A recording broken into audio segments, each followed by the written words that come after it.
పేర్ల కొరకు, గొప్పల కొరకు, పాంప్లెట్లు పేర్ల కొరకు, కులాల కొరకు, వర్గాల కొరకు, వంశాల కొరకు, కానుకల కొరకు, భోజనాల కొరకు గొడవలు పెట్టుకునే ఈ దరిద్రం క్రైస్తవం నుంచి బయటికి పోవాలి.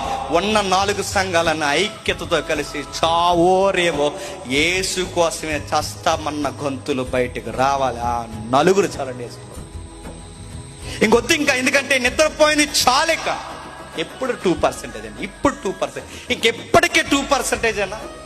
ఒక సర్టిఫికెట్లో చెప్పుకోము. ఒక గవర్నమెంట్ ఎంప్లాయీ ఉంటే చుట్టూ ఉన్న గవర్నమెంట్ ఎంప్లాయీస్కి క్రిస్టియన్గా ఎలిబరేట్ చేసుకోము. ఎక్కడ చెప్పు అసలు క్రిస్టియానిటీ. నువ్వు వచ్చావు సంఘానికి వచ్చి ఎక్కడ చెప్పు. పాస్టర్ గారు వారం అంతా కష్టపడి ఇక్కడ చెబుతారు, నీ పెద్దలంతా కష్టపడి ఇక్కడ వాక్యాన్ని అందిస్తారు. ఆ విన్న వాక్యాన్ని పోయి కనీసం నీ పక్కింటోడితోనో, ఎదురింటోడితో, నీ ఉద్యోగస్తుడితోనో, నీ చదువుకుంటున్న నీ స్నేహితుడి దగ్గర ఎక్కడో దిక్కున వారంలో ఒక్కసారి నీ యేసు కొరకు నోరెత్తి మాట్లాడని చెప్పు.